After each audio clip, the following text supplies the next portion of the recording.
how this simulation shows us Hooke's law in action. Here I have it set up with 60 newtons as the applied force, which we can see here is also the spring force that's pulling back, equal and opposite. We can see that the spring constant is 200 newtons per meter, and so it makes sense then that the displacement is 0.3 meters. Hooke's law would predict that. 60 newtons divided by 200 newtons per meter gives us our 0.3 meters. Remember that number, that 0.3 meters. But it's you don't only have to have just one spring within a system. You can have two that are linked end to end, like is shown in this picture.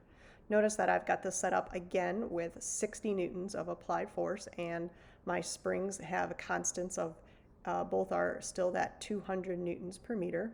But we can see that the displacement is not 0.3 meters, it's actually double that, it's 0.6 meters. So let's talk a little bit about why that would be. Well, notice first of all that the forces still remain 60 and 60.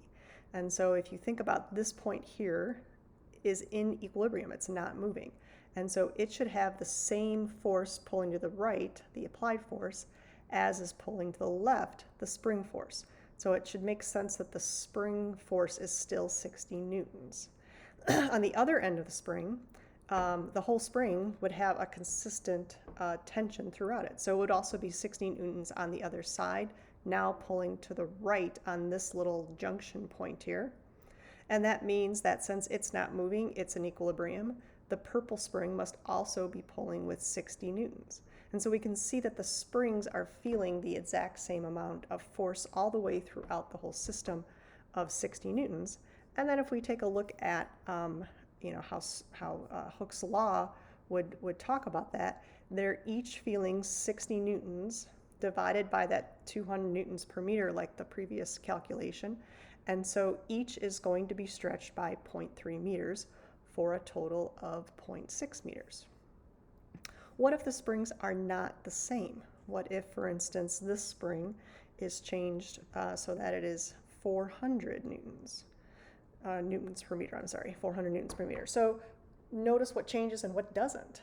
First of all, it's still in equilibrium. All the points are still in equilibrium. So if we're pulling to the right with 60 newtons, we're still going to be pulling to the left with 60 newtons. So the tension force throughout all the springs is still that same 60 newtons.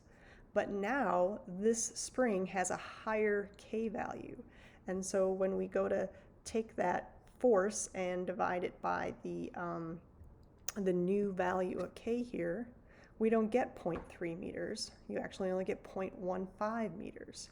And so our total stretch is a smaller amount, 0.45 meters in total. All right, well, let's take a look at what happens if we put these two springs together in another orientation.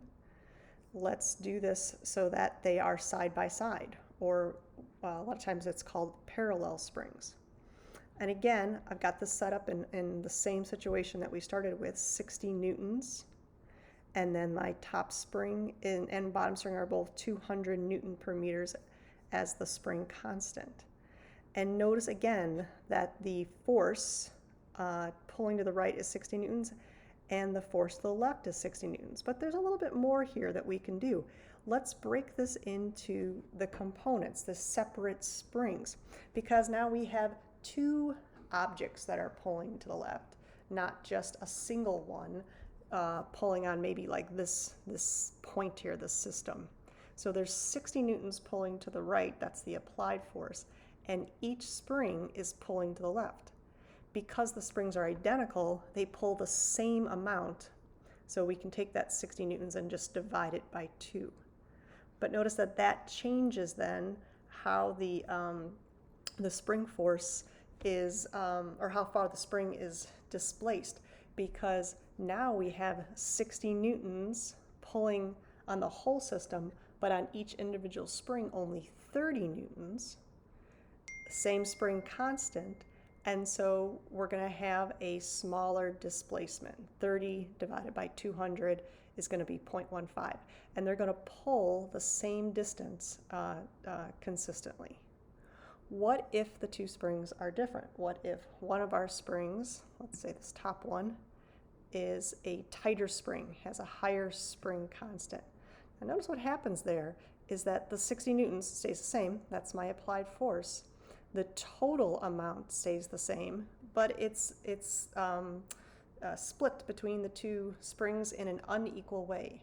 The spring that has a greater spring constant, that pulls with a greater force per meter, is going to do more of the effort. It's going to pull with a stronger force.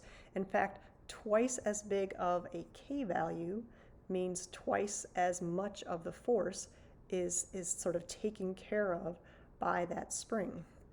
But the displacement is going to be the same for both of the springs. And so the ratio between the force and the K are going to be the same for both of the springs. And so the way this works out is that, again, the ratio is going to be a 2-to-1 ratio between the forces. Therefore, are based on the fact that it's a 2-to-1 ratio between the spring constants. If I bump this up to 600, so now it's a 3-to-1 ratio on my spring constants, then it's going to be a 3-to-1 ratio on those forces as well. And again, we could figure out what that displacement is.